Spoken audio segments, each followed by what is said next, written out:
So like I said, you can open your chat box and you can ask questions if you want. In between also you can just ask some questions if you want, and we can take the answer at the same time, or we'll take the answer towards the end of the session. Okay. So let me begin this session by inviting all of you to this first of our meeting on of dietitian academic forum. And this today we are going to discuss about the pathophysiology of diet in COVID infection. So the topic might have surprised some of you, because in when we talk about diet, we generally don't talk about pathophysiology. But now I'm wanting all you dietitians to think a little out of box. It's not just that you find a patient, you take some history and you just give a diet to them. You have to understand that the uh, diet actually should be based on the pathophysiological processes that is going on in a particular patient. And that means that you have to understand the medical concept behind the illness itself. And that is what we are trying to, going to attempt to do today. So, so let me just see how I can proceed. Yeah. So we are having two speakers today. One is myself. I am Dr. Jacob Thomas. I am a physician and a practicing diabetologist, and I have my own center, Advanced Diabetes Center, and I'm also in Karuna Hospital. And the second speaker would be, I guess all of you would be aware, she is Manisha Bonde. She is the chief dietitian in Karuna Hospital, and she is an MSc in food, nutrition, and dietetics. Now we're going to have a little different style in today's session. What we are going to try and do is that we are going to have uh, a single lecture where both of us would be participating. For example, I'll be first talking about the diet aspects, the pathophysiological aspects, and that would be followed by a dietitian who would talk about the actual type of diets that has to be given in that COVID infection. So first of all, in the beginning, let me talk a little bit about what exactly is COVID infection. So what is COVID-19? So COVID, as the name suggests, it's coronavirus infectious disease. So coronavirus infectious disease is the term that has been given by the WHO to this COVID infection. And which is the virus which causes this? The virus is called SARS-CoV, SARS-CoV-2. So SARS-CoV-1 was an infection, a pandemic which occurred in 2002, 2003. And that was also a coronavirus in SARS-CoV-1. And luckily that pandemic had, just died a natural, normal death by itself within a year or so of beginning of the pandemic. And that's why it did not spread throughout the world. It spread to some parts of the world, but it just settled down after that. Now, what happened with SARS-CoV-2 is that the virus underwent some changes. It learned how to survive in the outside environment.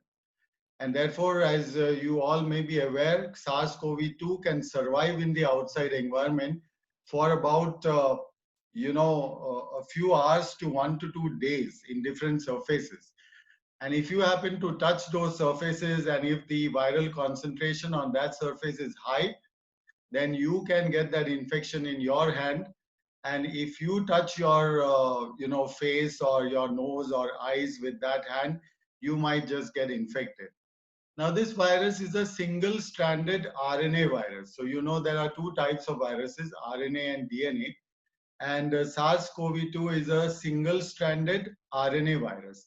So there is a single strand of RNA, and above that, that is covered by what is called a lipid bilayer. There is a fat which covers the single-stranded RNA. Now, on the surface of the lipid bilayer, there is a lot of spikes, and those spikes are called proteins, spike proteins they are called. And through one or more of these spike proteins, the virus actually attaches to the cells of the nasopharynx, the nose and the mouth, or the eyes. And now in these cells, there is something called as ACE2 receptors. ACE2 receptors. So the virus just binds to that receptors, and then it enters the cell and starts multiplying there, and then the cell ruptures and it starts spreading into other cells. And that is the spikes on the surface which do that. So the spikes on the surface looks like a crown, and that is why it is called corona. So the corona name has come from the spikes on the surface, which looks like a crown, and it's called coronavirus. Now, how it enters, like we discussed, it enters through the nasopharynx and eyes and attaches to the ACE2 receptors and enters the cell, multiplies, but soon from the throat, from the nose, it goes to the throat and nasopharynx, that is pharynx, and here it multiplies, and then it soon enters the lungs. And in the lungs, it goes into the alveoli, the air sacs, and it attaches there and starts multiplying very rapidly. The count becomes in billions and billions within a day or two. So within a day or two, the count becomes runs into billions, and an incubation period is about 4 to 7 days, although it can be longer. And after that period, the person may start developing symptoms. The symptoms may be symptoms of cough, fever, or body aches. So that's how the virus enters the human body. Now, what it does when it enters the human body. So just pay attention, because I'm not discussing all this just for the sake of discussing the viral, pathology. I'm trying to lead you to what is happening from the diet point of view. So let's understand how this virus will damage your body. One is the direct viral injury. So as I said, this virus will enter the cells and they will destroy the cells, and it will go and enter other cells and destroy it also. So that's the direct viral injury. And then it causes inflammation, swelling in the lungs. So that's the second way in which it damages. That is the inflammation. Then this virus from the lungs can spread into the other organs of the body. That is, there are these ACE2 receptors which are present in the heart, muscles, brain, kidney, almost everywhere. Many organs in the body has got ACE2 receptors. And so in that group of patients, where the virus will enter from the lungs into the blood, the virus will go and start multiplying in all these organs, and therefore it will cause inflammation in all these organs. And then the injury mechanism doesn't stop at that. There is an immune mediated injury, that is, the virus manages to cause release of what is called cytokines, that is the interleukins and the TNF alpha, etc. And these cytokines starts damaging these cells of the body. So that's the mechanisms by which the virus can start damaging the body. But now we will lead to what exactly is happening as far as the metabolism in the human body. So what happens exactly in inflammation? So when anything burns, like for example, a paper or a wood or a cloth, when it burns, what is exactly happening? The oxygen from the atmosphere is used up in that burning process, and that material starts burning and it produces lot of heat. So it requires lot of energy to burn. So anything which burns requires lot of energy. And what is inflammation? Inflammation is nothing but a slow burning process. And therefore inside the body also, the tissues and the cells uses up what we call the free oxygen radicals. So these free oxygen radicals, they start oxidizing the tissue. Just like when a wood burns, oxygen is used, oxidized. The same way when inflammation takes place, the free oxygen radicals are used, and that free oxygen radical starts damaging the tissue. So now you know that the inflammation can use up massive amounts of calories. And therefore, where do these calories come from? It comes from the body itself.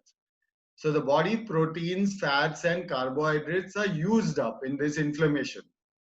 So now you realize that in COVID, like in many other illnesses, the calories of the body will start getting used up because there is inflammation in the body. And in COVID, there is inflammation in the lungs.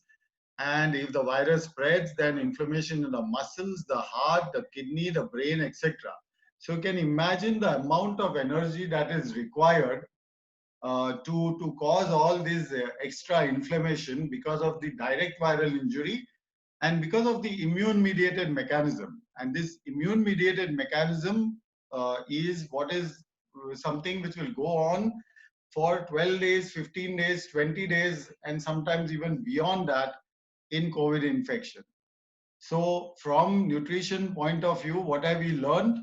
We have learned that massive amounts of proteins, fats and carbohydrates are getting used up, and that is what is called catabolism. So the body is in a severe catabolic phase, and all the vitamins are used up and all the minerals are used up. So that is what is happening in the body.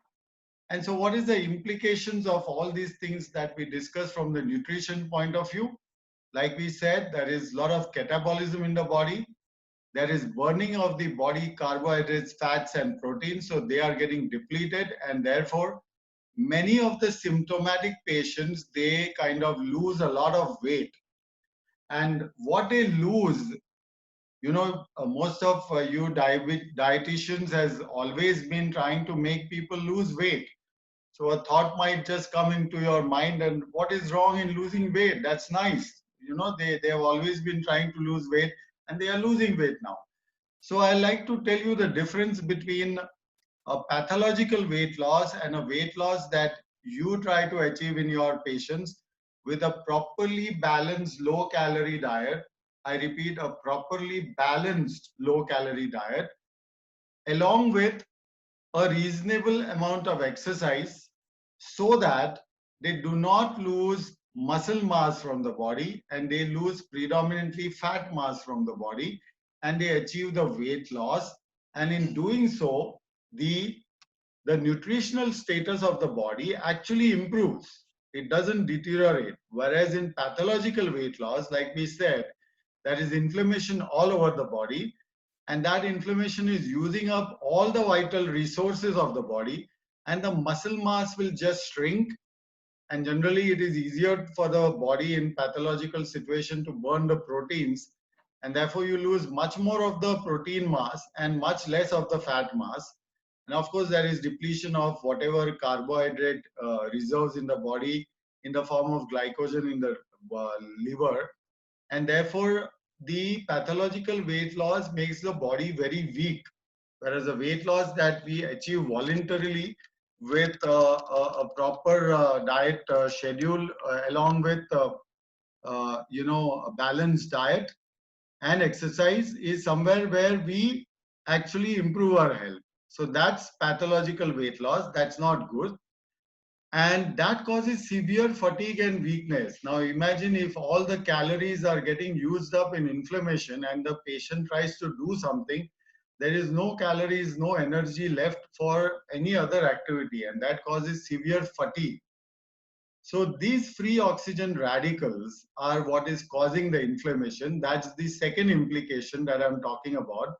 The first implication is that a lot of carbohydrates, fats, and proteins are getting used up. And the second implication is a weight loss. The third implication is that free oxygen radicals are used up. So what we require antioxidants. And of course, the vitamins and minerals are used up. And that's also an implication of this, pathology which is going on in COVID infection. So having learned what the pathophysiological damage is that is taking place, now let us see what do we need to do nutritionally in a COVID patient. So the COVID comes in a very, very wide spectrum. So that I'll discuss probably in the next slide. So let's see what we have. The nutrition requirement will differ based on the clinical presentation. But the implications are, one, that is catabolism. So because, a lot of energy is getting used up, from the diet point of view, you have to give them a lot of energy. Second is protein energy malnutrition, which is taking place, and therefore you have to replace protein energy malnutrition. The third is, as we said, a lot of vitamins and minerals are getting used up, so you have to supplement the vitamin. The fourth is antioxidants, because there is free oxygen radicals which is causing the damage. And therefore, the antioxidant supplementation is important. And what we are going to talk, Manisha will talk about the natural antioxidants that you can give. And the fourth thing is, the last thing is the hydration. There is a lot of dehydration in these patients, and therefore you have to hydrate them properly. And then now let me tell you something about the clinical presentation. So there is a wide spectrum of presentation in COVID illness. On one side, you will have a patient who is COVID PCR positive. So we do a test which is called RT-PCR to determine whether the COVID infection is present or not. So on one side, you will have a patient who is COVID positive, but who would be absolutely asymptomatic. He will have no fever, no cough, no headache, no body aches whatsoever. And then the spectrum goes on to be mild COVID, moderate COVID, or severe COVID infection. It's a little beyond the scope to discuss all this, but this, the spectrum of patients is such that some of them will be asymptomatic, some will be mild, some will be moderate, some will be severe COVID. And a small proportion of them, about 5 to 8% of them, severe COVID infection might require mechanical ventilatory support also. This is a spectrum on one side, and the other presentation is that in COVID, that's the other pathophysiology, a lot of blood clots are formed in the body. And that blood clot sometimes in some patients might just go and clot inside the brain, and that can cause strokes. The virus may directly enter inside the brain and cause meningoencephalitis. That's another type of presentation. Then there can be liver dysfunction when the virus multiplies a lot in the liver. So when you are seeing a COVID patient, you have to see the liver functions also. You have to actually seek out those reports. If the liver is dysfunction, you have to modify the diet according to that. And finally, there is patients who start recovering. And once they are in the recovery phase, you can imagine that they have lost a lot of protein and calories from the body. They have lost weight, they have lost muscle mass, they have gone through a severe catabolic phase, and now you have to make them rehabilitate them from this catabolic phase by planning a proper diet depending upon the phase in which the patient is in the recovery phase also. So in the recovery phase also, there are different stages of the recovery phase where you have to continuously modify your diet so that the patient, you help the patient recover completely. Now, what kind of diet can help in prevention of COVID? So let us start discussing, having understood the pathophysiology, let us start discussing something about whether something can be done before you get a COVID infection, that is prevention of COVID. So two things can be done. One is to build up the immunity so that if you get infected, you are better phased, your body is better prepared to fight the infection. So immunity building diet. And second is we talked about the free oxidizing radicals, which is causing the damage, and therefore antioxidants is what will help in these patients. So I will request Manisha to tell us something about the how we can help with the diet to prevent to prevention before any actual infection. Yes. Manisha, take over. Yeah. Yes. May I audible, sir? Yeah. Very much. Go on. Yeah. Okay. Good evening, dear all. We all have heard a lots of messages about immunity, especially for COVID-19, since last 5-6 months. Okay. Nutrition plays a very important role in COVID-19. COVID-19 infection is associated with the high risk of nutrition deficiency. Already, we Indians don't meet the daily nutritional requirement, and once COVID virus attack, it utilizes the store of nutrition in our body. Hence, there is a high risk of nutritional deficiency. That's why we need to improve the immunity.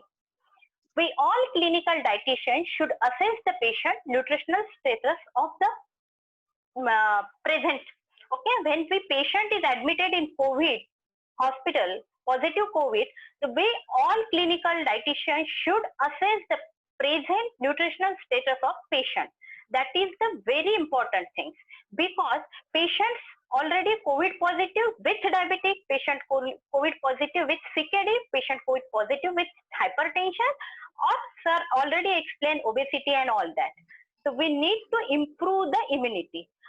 What exact immunity? We heard about lots of immunity boosting tablet available in market, immunity boosting juices is available in market, but natural sources of immunity boosting, that is antioxidants, more of antioxidants, means food rich in more of antioxidants, probiotics, vitamin C, vitamin D, that is the supplementation. Natural source like that, antioxidants, dark color of fruits and vegetables you include your daily diet. Otherwise, you include your green tea, black tea, that is a lot of antioxidant present in that. Vegetable soups also. Sometimes you can use probiotic like that, fresh curd, otherwise buttermilk. Vitamin C, sources of the lime, vitamin C, citrus fruits, otherwise amla, that is the rich source of vitamin C. Vitamin D, rich sources of vitamin D is sunlight, but it's not possible. Take it a milk and milk products, otherwise vitamin D supplementation is available in market. So that is the natural source of the antioxidants, probiotic, micro and micronutrients. Along with that, proper like that high protein, high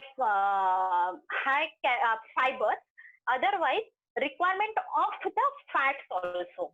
Means don't add, dietitian only not seen about the energy, protein and fat. Dietitian need to improve the good quality of fat, like is the omega-3 fatty acid and omega-6 also. Immunity boosting that. A person has immunity boosting that before they are infected, they are fight against the infection. Means they are fight against the infection. COVID,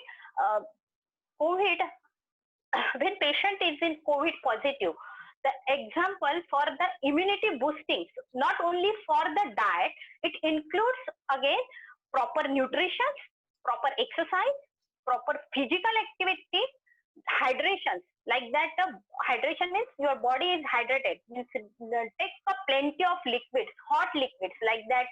Tea, already I'll explain, tea, rice kanji, moong pani, vegetable soup, along with water. And sound sleep, that is the improve the immunity. Next slide, please. Sir, hello. Yeah, this is the slide. Yeah. No? Which one you want? This one? No, special. It's over. Yeah, fine. Okay, so that Manisha was discussing about how you can boost the immunity with the diet.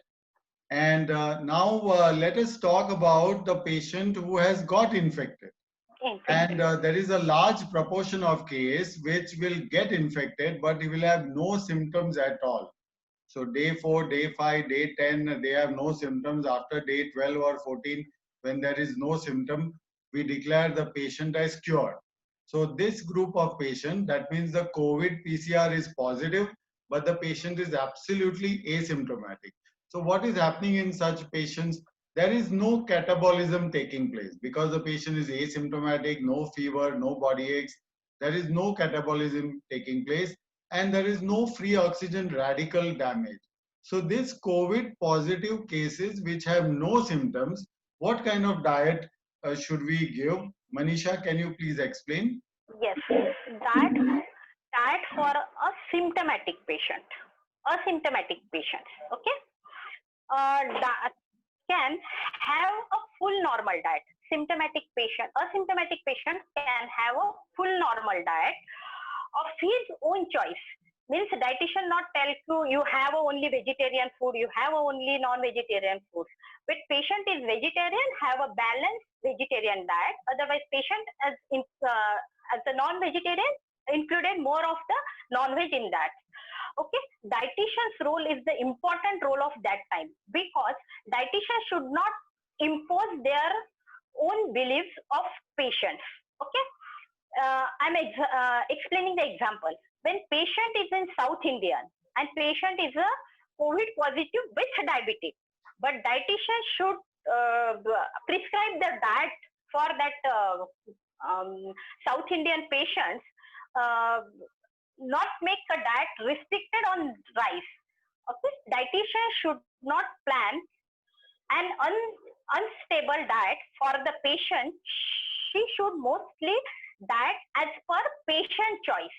Okay, dietitians plan the diet not only her own likes and dislikes. Otherwise, patients, what is the mostly dietitians read? Even you just search the Google diabetic diet, so you need you know the carbohydrates, protein, and fat. But the clinical dietitian to assess the patient, that time patient conditions, patient's reports, HGT, and patient's like and dislike also you key in mind, and then you that time you maintain a proper patient's diet. She should that is the dietitian work. She should suggest, patient is a South Indian. So mostly South Indian patients have morning breakfast rice-based products. Okay. Otherwise, mostly patient is use lunch time also. Rice along with any curry.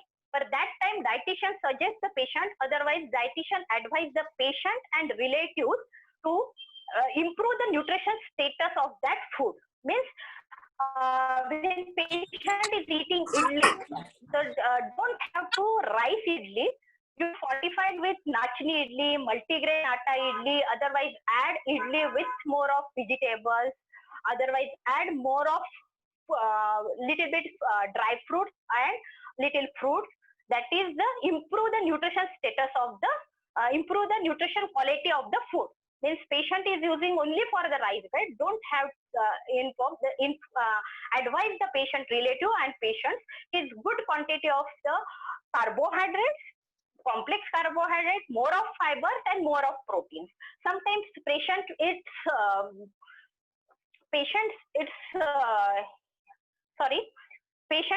only rice and curry. So that time you should tell to patients, means rice is a small quantity, use more of the sambar. Mostly South Indian patients are using sambar and rice. So you include the more of drumstick in that, more of leafy vegetables, otherwise other green vegetables to improve the nutrition status of the patients. So that type of work is dietitian more important. Means patient, what is the some religious diet, some traditional food, and dietitian improve the nutrition quality like that protein, energy, fat, and micronutrients. Sometimes you add probiotic in that. When you are preparing the batter of idli, add with curd, otherwise buttermilk. That improve the probiotic status also. Next slide, please. Sir, am I audible? Yeah, very much. Yeah. So essentially what she said was that when a patient is asymptomatic, in a COVID case, what one must realize is that like most of the illnesses that we know about, like typhoid or malaria, dengue, the digestion capacity used to go down, and the digestion assimilation capacity used to go down in all these illnesses. And therefore, we used to be forced to give them soft diet. Whereas remember that in COVID, the asymptomatic and even the mild cases, the digestion capacity does not decrease. Like I've shown in this slide, the mild cases, the catabolism can start, but the appetite will be decreased only for the first 2 to 3 days, and after that the appetite is normal. So that patient gets a normal appetite, and they feel like eating everything, and most importantly, that digestion capacity does not go down. And since the digestion capacity is not going down, we can actually give them full diet. And as dietitian, you should be more, tuned to giving them high quality food and a diet which will give them good quality and overall supplementation of all the micronutrients, multivitamins, minerals, etc. So in a mild to moderate case, let's see what pathophysiology takes place. Now the catabolism has set in, the appetite decreases for the first 2 to 3 days, and then it becomes normal. The oxidizing damage that we talked about has started in this mild COVID case, mild to moderate case.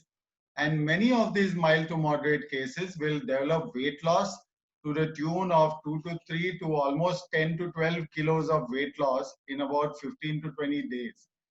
And one of the very worst thing about this is the very, very long duration of the illness, in which the patient has to either remain at home locked up in a separate room or a separate flat, or isolated in some quarantine center, or inside the hospital. Now imagine that the person is absolutely all alone and has nothing else to do, and his appetite is absolutely normal, his cravings of food and is just like it was when he did not have COVID. So now you've got a task here. One is that the appetite is normal. He can actually eat what he wants, but as a dietitian, your responsibility is that you give a proper diet with lot of calories, and it should be a well balanced diet. And how do we do that? I'm requesting Dr. Manisha to take us through what diet requirement is there in mild cases. Okay. That requirement in mild cases. That is the very important dietitian. Those patients need to have high calorie, high protein food with well balanced, because patient is COVID positive, not any comorbidity condition, no diabetic, nothing. The patient is a good normal patient, this young generations that have high calorie, high protein with well balanced diet. Already Dr. Jacob Thomas told you the patient is in a 14 days quarantine, alone staying with one rooms, otherwise hospital, otherwise quarantine centers. Food taste also changes, because everyone outside this, whenever you are admitted in hospitals, will provided only a nutrition is provided only therapeutic diet, but patients taste also different. So that dietitians work to introduce a good quality of biological value, good quality of proteins in your diet. When patient is vegetarian, give it more of proteins like that, pulses, otherwise whole pulses and sprouts. When you are giving a patient in pulses only and sprout pulses, that is the difference between of the proteins. Protein increase when pulses is sprouted, that time increase the protein quality. So that time you are using a good biological value of proteins. Some patient is eating non-vegetarian, include your breakfast time boiled egg, otherwise scrambled egg, omelette also. If patient kitchen means clinical practices dietitian, some kitchens allowed to provide the non-veg also. So we have give a good quality of non-veg also. That type of patient don't restrict the oily, spicy, salty. don't restrict. Because patient is a normal condition with mild condition is not any comorbidity. So that needs to a more of high protein, high well balanced, and whatever patient want to eat it. High calorie, high proteins with a well balanced diet along with micronutrients and antioxidants. That time dietitian will provide it in our setup. Means our setup is Karuna setup will provide it 10 o'clock limbu pani, 11 o'clock vegetable soups, evening time another with lemon water and vitamin C also gets patient, because we don't allow the outside food. That's why the patient is worried and the relative also worried. So that needs full day needs of the nutrition will provide it. If the patient has other medical conditions like that, dietitian evaluated the current pathophysiological reports. Means as per the current report, like patient's sugar is higher side, so definitely you dietitian plan low glycemic index food like that, complex carbohydrate, more in fiber, more in fat. Some patient admitted with the pregnant along with COVID positive. That time requirement of the different, because of the pregnancy she is a normal pregnant, but increase the COVID positive. So that's requirement of the nutrition is high. So that's why she needs more of the protein, more of carbohydrate, high fiber, well balanced diet. And doctor already told you 5-6 no appetite and all that. The patient is not liquid to soft diet. So depends on the patient condition, age, and medical status. Diabetic patients take even dietitians need to check COVID patient diabetic, check everyday HGT. When patients morning times, I'll see the hospital patient morning time, both of the so many patients decrease the HGT, means fasting sugar is lower side, and that's why the patient is not get a proper nutrition. Otherwise patient loss of nutrition, so need to dietitian in between. Means night dinner is 7:30 in the hospital, 7:30 to 8, and morning till 8 o'clock breakfast will go. That time is a big gap, so dietitian should to prescribe the any nutritional supplements. Otherwise have to little advise the patient have little dry fruits or any fruits that time. So that work on dietitian. It's a diabetic patient. If patient is CKD, so that time dietitian should check every day, check the electrolyte balance, creatine, and potassium and all that. So that's why the dietitian plans that time the fluid restriction also that patient. Which patient is CKD with COVID positive, that time dietitian well plan fluid restricted, high biological value protein and good calories. So that time dietitian plays a very important role on that patient. So that time you prescribe a complex carbohydrate, more of complex carbohydrate rich in antioxidant like that omega-3 fatty acid, and use some flax seeds, dry fruits, that kind of you are using. Next slide, please. So essentially what we discussed here is that if the patient does not have a comorbidity in mild to moderate case, remember that the patient's appetite is normal, and patient is staying for a long time in the hospital or the quarantine center or isolation, and therefore you have to respect the patient's requirements. The patients will have their own likes and dislikes regarding the food, so you have to respect that. We cannot impose our the rules like khichdi hi khane ka types of rules that we have always been seeing in a hospital setup. Just boiled vegetables, totally bland, unpalatable, because that can be had, patient can have that for 2-3 days, and patients who are very ill, they cannot digest properly, they can take all these things. But here you have patients who have to remain isolated, who's fully conscious, fully alert. They have been brought up with a particular set of likes and dislikes, and it is good for us to respect their likes and dislikes. So there are non-vegetarian patients who would be having almost every day, alternate day, that and suddenly, dietitian, because of his or her belief, comes and tells them that nahi khane ka, non-veg nahi khane ka, it's not good for you types. So it's not really like that. The patient's appetite and all is absolutely normal.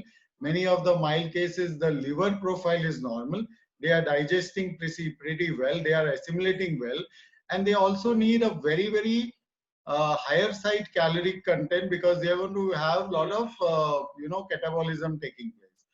Now we move on to severe cases. Severe cases are the ones where the pneumonia has spread in the lungs, both the lungs, and the oxygen levels have started going down. They have gone into what is called ARDS, that is acute respiratory distress syndrome. And in these patients, you can imagine that the entire lung is getting inflamed. The virus has entered the rest of the body also. The muscles are inflamed, which is called myositis. And that's why a test called CPK is done, which is a muscle enzyme, and you find that these levels are high. Then there are tests which is called D-dimer and ferritin and CRP. And all these markers are markers of inflammation in the body. And when these levels are high, these levels are slightly high, you can, reasonably presume that there is mild inflammation going on in the body. If the levels keep on increasing, becomes very high, we know that there is a lot of inflammation going on in the body. What is the implication from diet point of view? Lot of inflammation means lot of catabolism, that is severe catabolism in severe cases. The hospitalization duration increases beyond 15 days. They may need 20, 25, 30 days. And some patients have been in the hospital for 60 days now, on ventilator or even high flow nasal oxygen and all. So imagine the length of stay for these patients. The oxidizing radical damage is very severe. Some of these patients, a proportion of these patients will not be able to eat well. So now we are moving on to 90% of the patients who can eat well and have a proper appetite, to these severe cases who may not be able to eat well. They may have varying degrees of weight loss, generally severe weight loss, and severe protein calorie deficiency. Now we have a situation where the patient cannot eat well, but it's the dietitian's job to give them still a very good calorie food. So you have to start planning a softer diet, maybe in some cases a rice tube feeding diet, and you should be able to give them a very high calorie food, which can be a little easily digestible, because severe cases might have some liver dysfunction and they may have intestinal edema, and they have been recumbent for a long time. They have been in the same position, and therefore the intestinal motility has decreased, and therefore the digestion ability has come down. Because of all these factors, it's now your responsibility that you have to give them good calories, you have to give them, protein and energy, you have to give them antioxidants, you have to replace all the micronutrients. And now let us see how do we do that. Over to Manisha, please. Diet requirement in severe cases. If the target nutrition is not met by oral diet, Dr. Jacob Thomas already told you the patient's conditions with free radicals, ARDS, inflammations in our body, in patients present in the hospitals. Sometimes patients catabolism more, that's why the protein loss, because of the so many days patients stay in hospital, that's loss of more proteins. So if the dietitians give it high calorie, easily digestible liquid diet, patient is tolerated liquid, give it liquid, and then afterward you start a soft diet. It's a well balanced micronutrients, antioxidants, and omega-3, omega fatty acid. So that time dietitian's job, it's not daily requirement of the nutrition is not fulfilled with diet. Dietitians should include the blenderized formula. Means if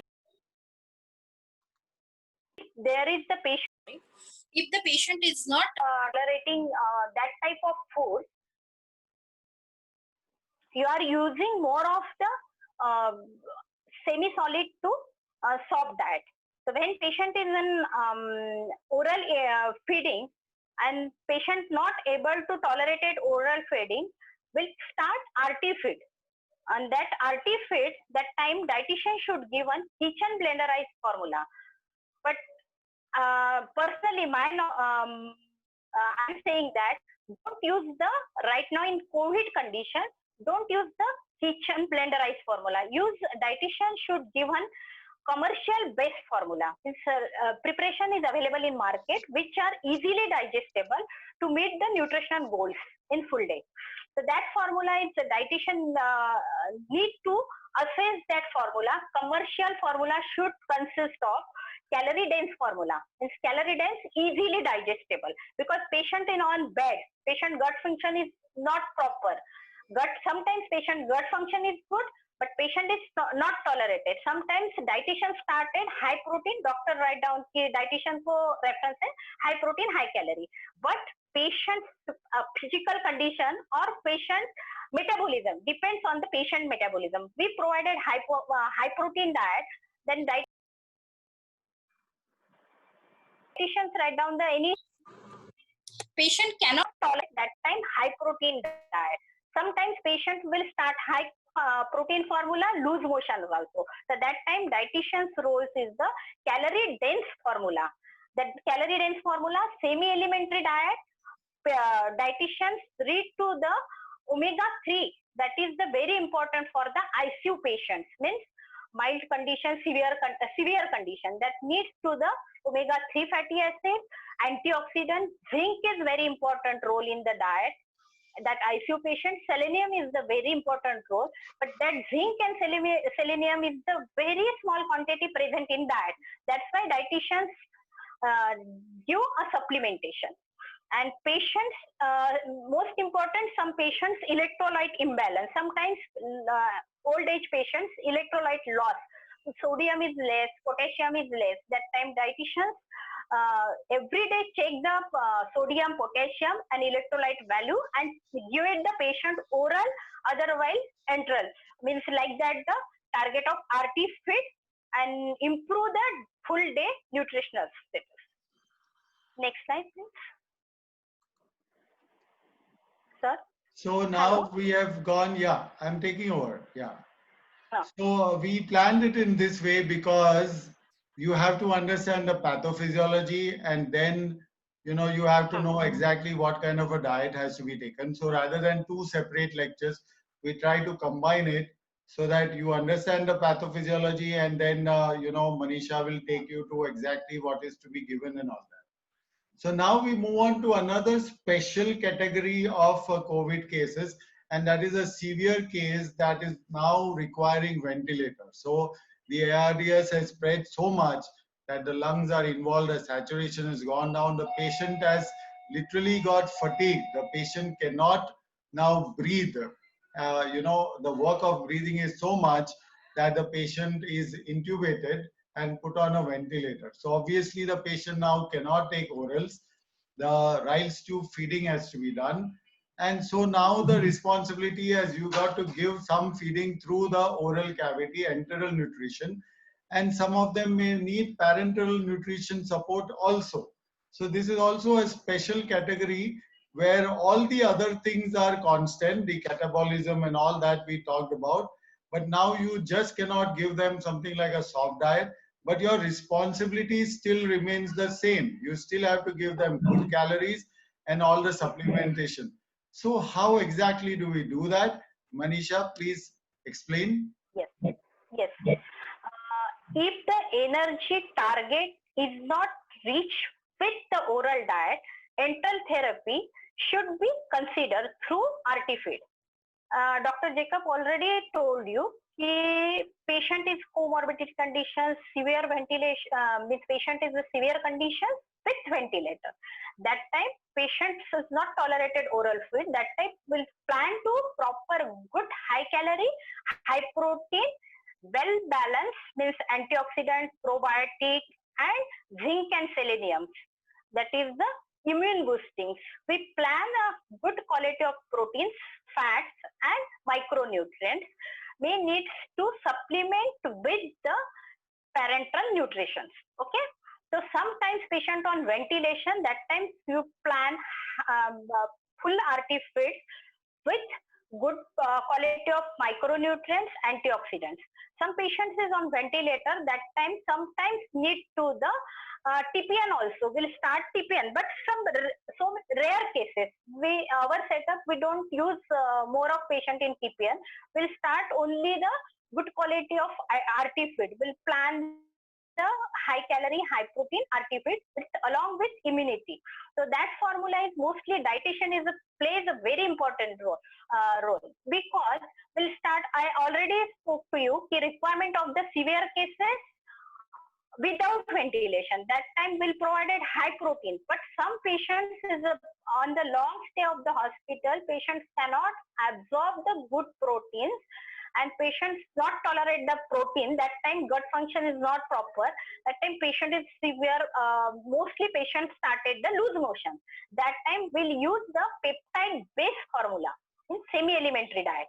The commercial formula, peptide based formula available in market, otherwise pharmacy, will plan the peptide based formula easy digestible. Okay, and will start the 30 ml per hour. That formula will start when patient is COVID with ventilator. Will start a small quantity, frequently but small quantity. Will cannot start the 150 ml second hourly. Will start 30 ml per hour.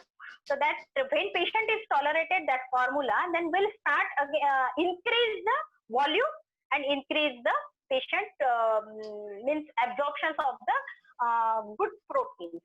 So that time with dietitian need hydrolyzed whey proteins for easy absorptions. Okay, omega-3 include chloride inflammations because of the patient's severe cases that inflammation is more. That's why we need a dietitian omega-3 and antioxidants like turmeric and all that. So that kind of formula available in market. Maintenance of pH and electrolyte balance. I'm already spoken. Maintenance of pH and electrolyte balance. When patient is on ICU, we can't assess the patient is previous non-diabetic. Some patients increase the sugar also. Some patient increase because of the COVID cases. Severe cases, means more of the steroid given. That time they increase the sugar level. Patient is patient previous history is not a diabetic, but that's why the ventilation and all that clinical complication. That time we need a dietitian check the electrolyte. That time sometimes patient decrease the sodium, electrolyte, protein also decrease. Sometimes electrolyte like that, potassium also increase. So that time means you check the electrolyte and you give that type of formula, helping to improve the patient outcomes and recovery. That is the mostly severe cases on ventilator, peptide based formula, small quantity, easily absorption, more of probiotic, otherwise antioxidant or immunity like that zinc, selenium will that is the will provided dietitians. That kind of the formula is available in market and will start the commercial formula. Next, sir. So that is about the severe cases on ventilator. But is our job over? No. No. Because there is patients who are recovering. And this recovered patient has come out of a prolonged illness. Many of them have gone through a lot of anxiety and depression. And when they recover, they have a severe protein calorie loss. Weakness is a symptom which keeps on persisting for a long time, and a large part of it is because of loss of muscle mass. And some may still have persistent hepatic dysfunction. And of course, we cannot forget the comorbid condition. Many of them may have diabetes or hypertension or cardiac problem or other renal problem, etc. And these patients have, you have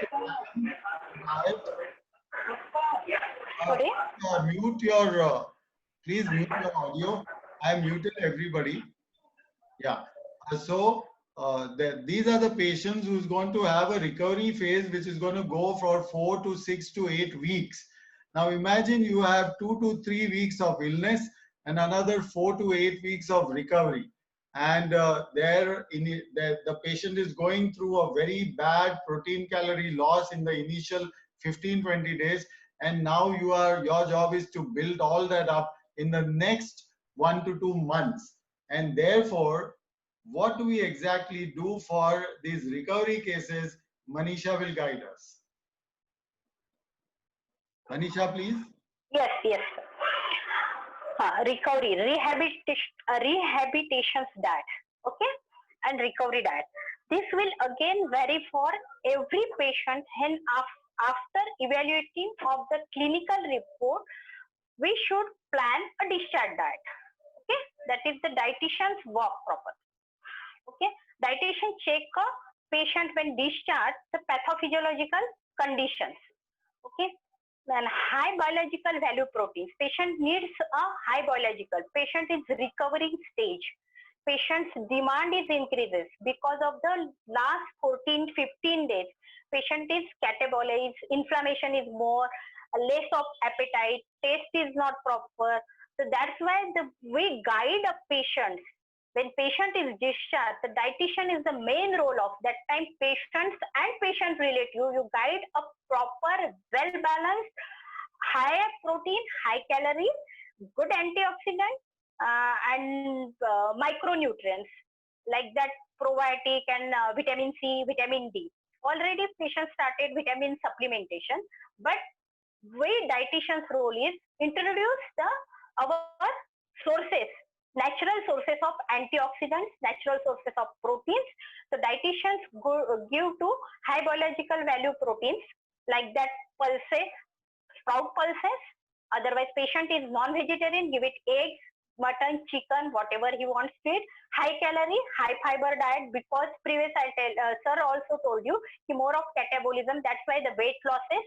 So that's why we need to increase the high fiber and high calorie diet. Okay, rich in antioxidants and micronutrients, means like that dark color of fruits, leafy vegetables, otherwise drumstick, leafy vegetables, sometimes use more of the tomato, pumpkin, that kind of vegetables. So that is the more of antioxidants. Vitamin C, amla, and vitamin C like that orange, sweet limes, that kind of fruits. Guava also rich in vitamin C.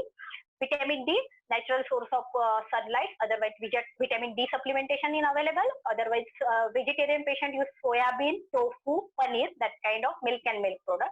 Rich in omega-3 fatty acids that include, otherwise guide the patient use flax seeds, almond, walnut, sunflower seeds, and pumpkin seeds. That kind of seeds you just roast it, make it keep it a airtight container and have it after lunch or dinner. It's very good for digestion and you get a omega-3 fatty acid. And patient, you suggest to change your oil. Don't use the same oil in long duration. Keep on changes oil because of the good mufa and prufa. Adequate fluid intake should be maintained.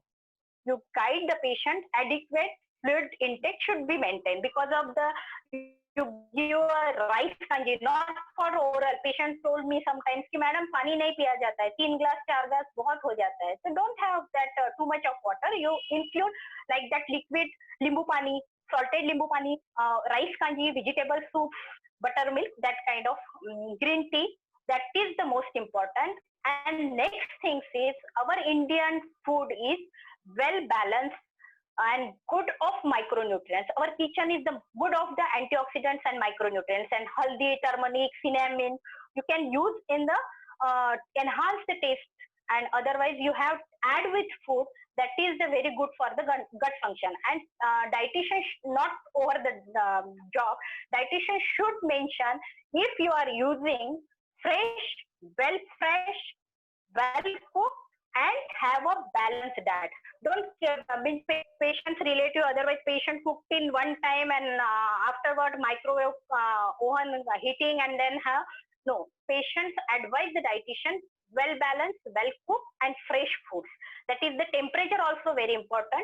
Patient dehydration means patient hydration is important because need to the hot liquids, because of the already that COVID infection is the lung infection. So need to more of the hot liquid. That's why we guide the patient, don't have nighttime limbu pani, otherwise buttermilk. You use fresh buttermilk, curd, soups and all that.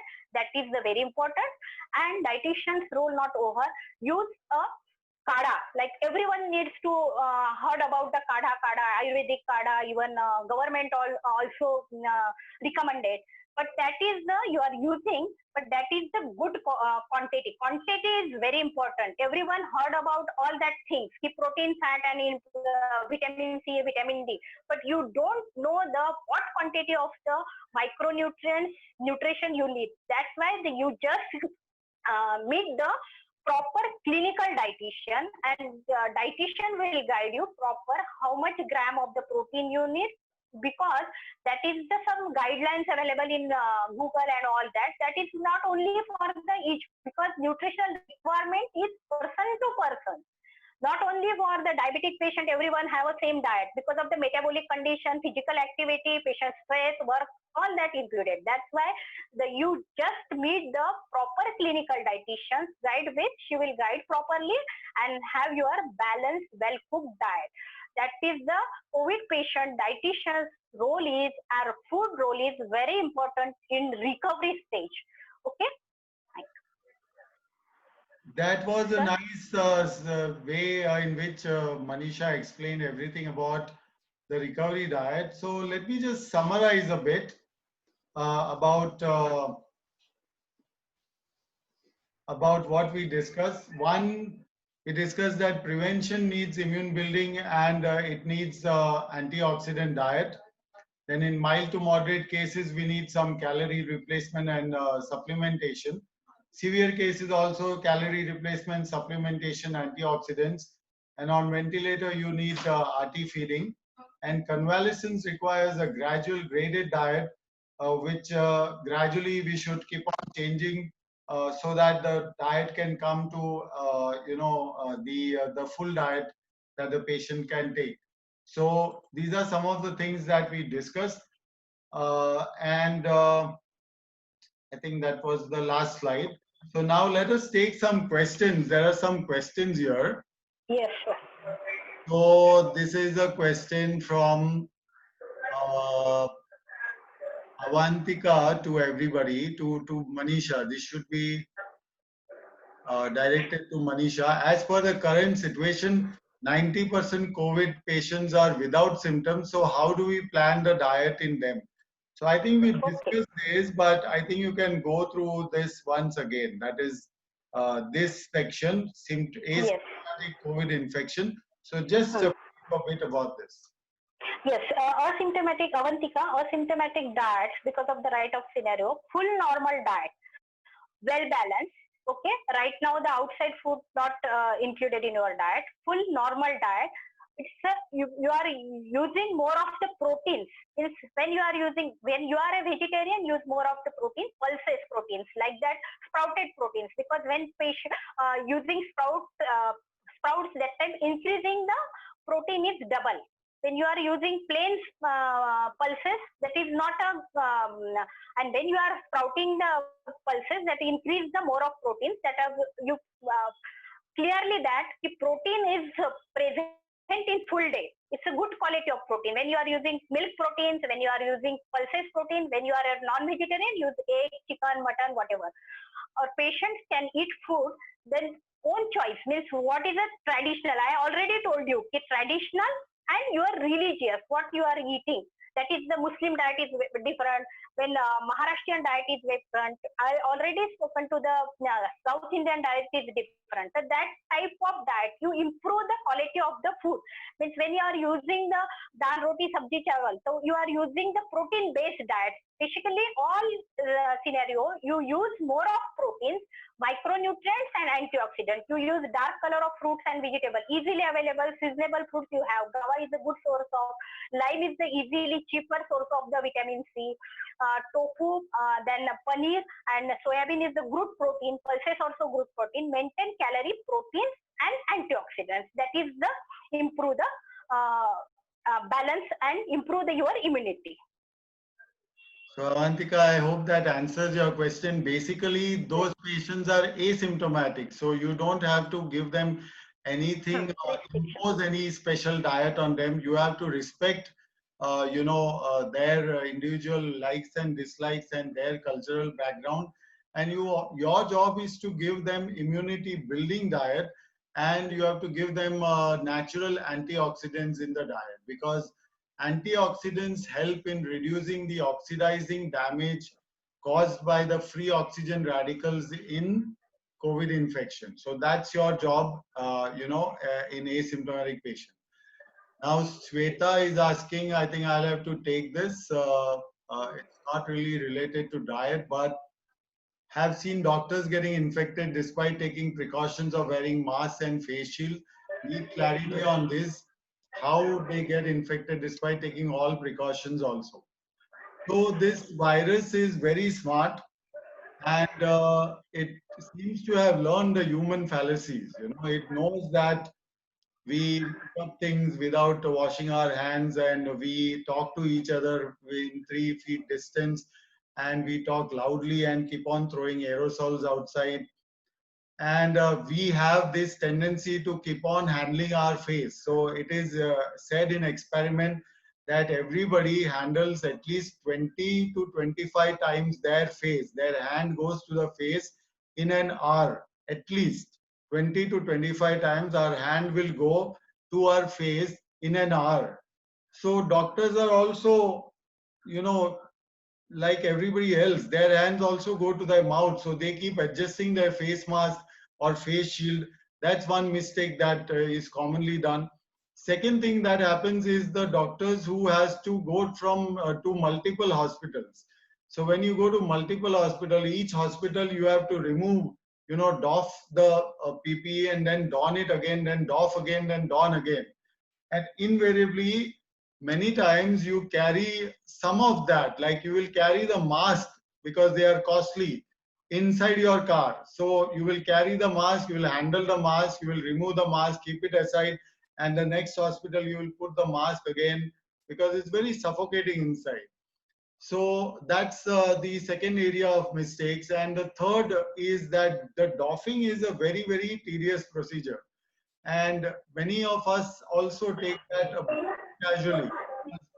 There are so many patients to see, we have to rush from one place to another and all that. You take it a bit casually in the doffing. Please, somebody's audio is on. Keep it off. Someone's audio is on. Please keep it off.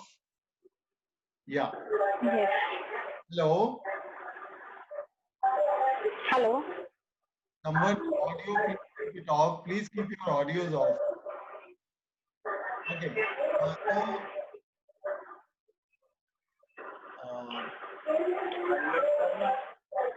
give me 1 minute. I'll try to mute from here, but then everybody gets muted. That's the problem. Hmm.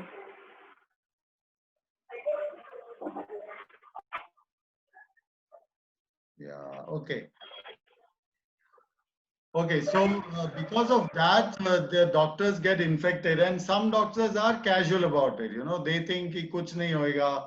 So there are many reasons why the virus can infect everybody.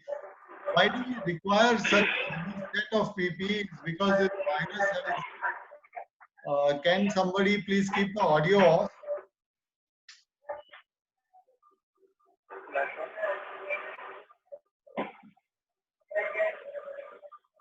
Give me 1 second. I'll just try to see if it will.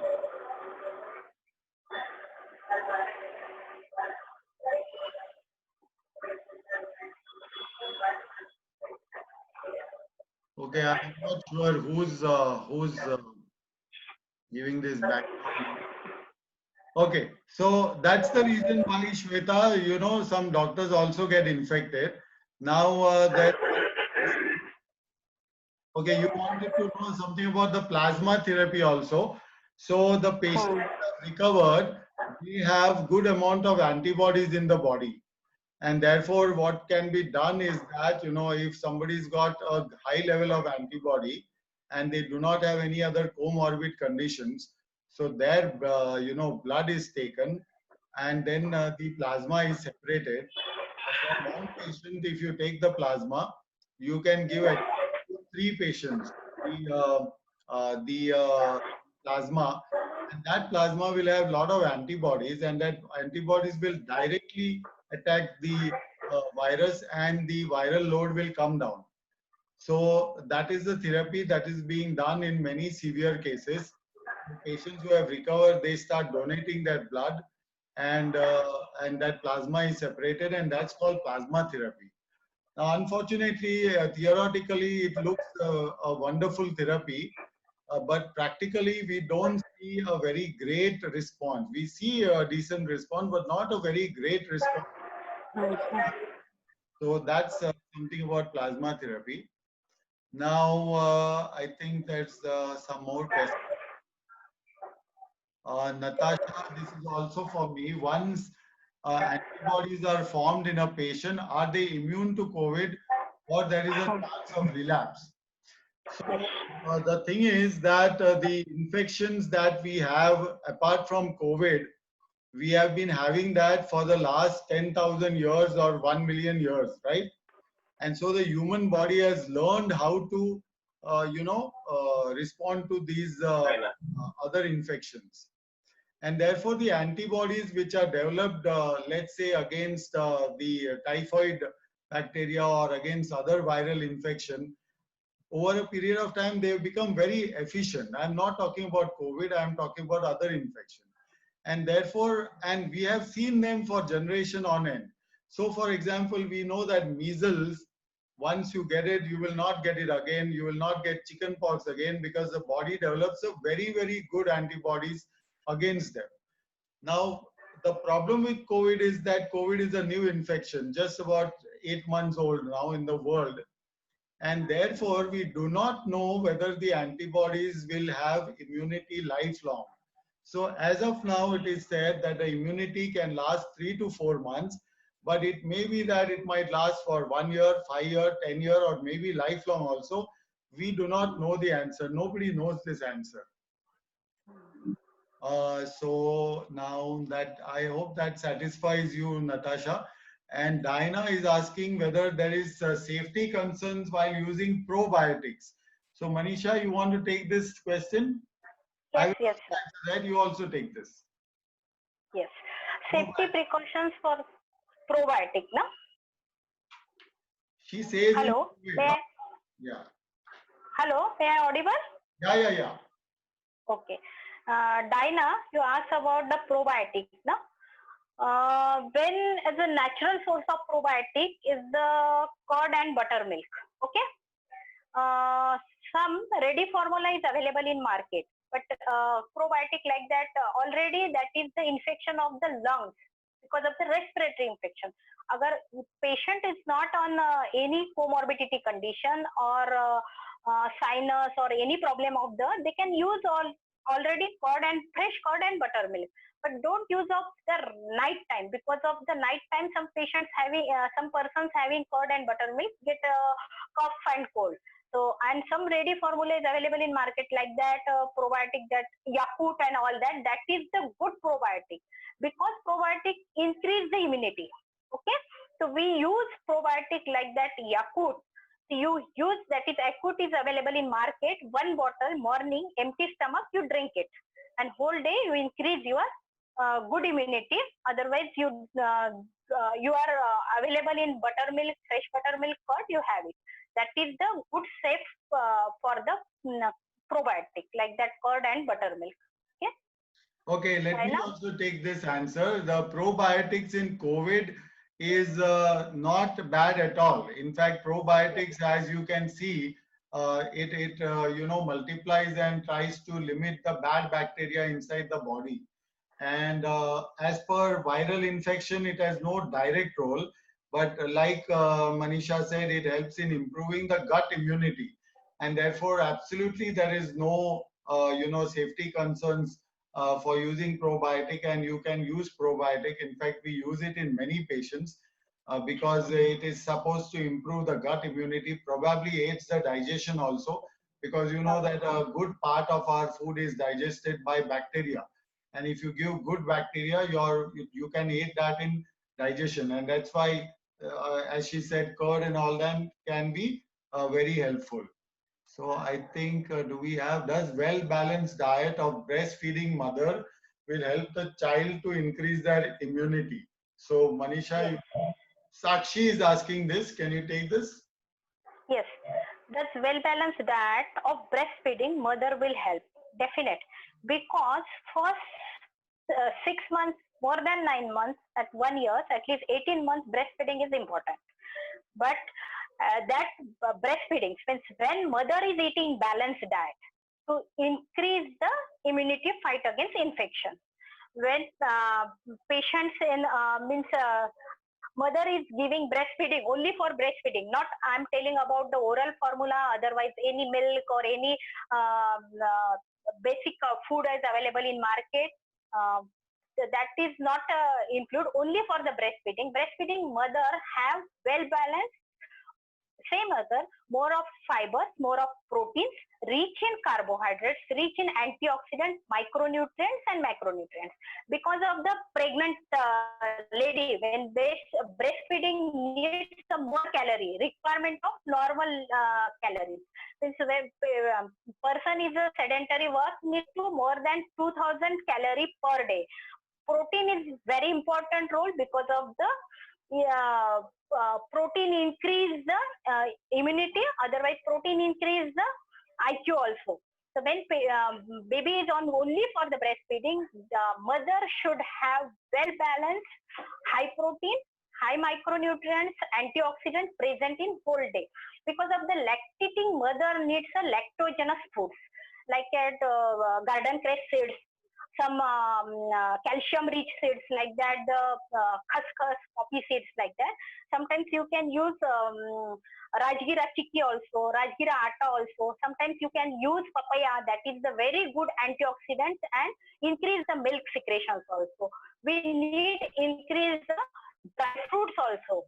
Means that lady is no diabetic, no any conditions. She is only lactating mother. Increase more of the protein, increase more of dry fruits, ghee also. But the traditions means I'm telling my experience, because of the so many patients will come after lactating and she increase the more of weight because of the she have, because patient told me ki my mother told me or mother-in-law told me ki have a good ghee, but you have a physical activity also. So that's why we need improve the quality of food, and mothers need to increase more of protein, more of antioxidant, well balanced diet is important. That even baby also improve the immunity and precaution of the COVID-19. When mother is feeding that baby, need to wear proper mask, hand sanitizer, washing proper hand, clean the nipples. That things is very important. That is the long sessions of it. I'm telling about that, but it's important things that is the to prevent the kids in infections. So mother need to well balance, high protein, high calorie diet. So I hope that Yeah, satisfies hope you. so. The mother's milk always has a lot of good antibodies. Yes, You know that whenever the mother breastfeeds the baby, till the breastfeeding is done, the baby does not get any infection. So obviously, if we improve the quality of the breast milk, the antibody form and the baby will definitely benefit. And therefore, Manisha has briefed of how we can improve the quality of the breast milk. And I guess that's the end of the questions that there is. Okay, one Ankita is asking if a person has already recovered from COVID, is there a chances that he can affect any chances to affect that person again? So that's the thing that we discussed just now.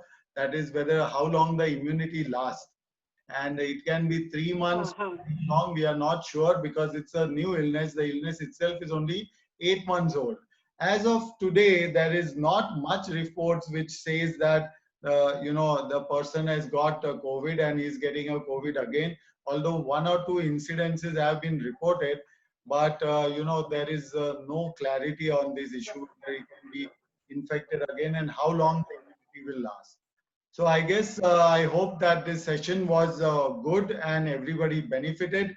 And this is as part of the new initiative taken by Manisha, and that is Dietitian Academic Forum, because of the ever-changing needs of the diet in our society and the new illnesses which have come in with new demands on diet. And that's the purpose that we discussed, that we should have a forum where we can discuss about dietetics and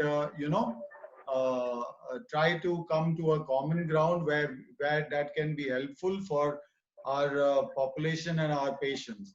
So with thanking all of you for coming to this meeting, and thank you very much. I will like to end the session now. Okay, Manisha, you want to add any summary note? No, just I'll give you a message for one simple sentence. Everyone have a well balanced, proper micronutrients, high in protein, and easily available and rich in micronutrients foods. Everyone have every day, and have it. It's a good amount and good quality. Don't think about the COVID and immunity. You increase your immunity, proper rest, exercise, proper balanced diet, and sleep. That is the very important point to mind. Okay. Thank you, sir, and thank you all attending. So we'll end the session now. Thanks all. Yeah.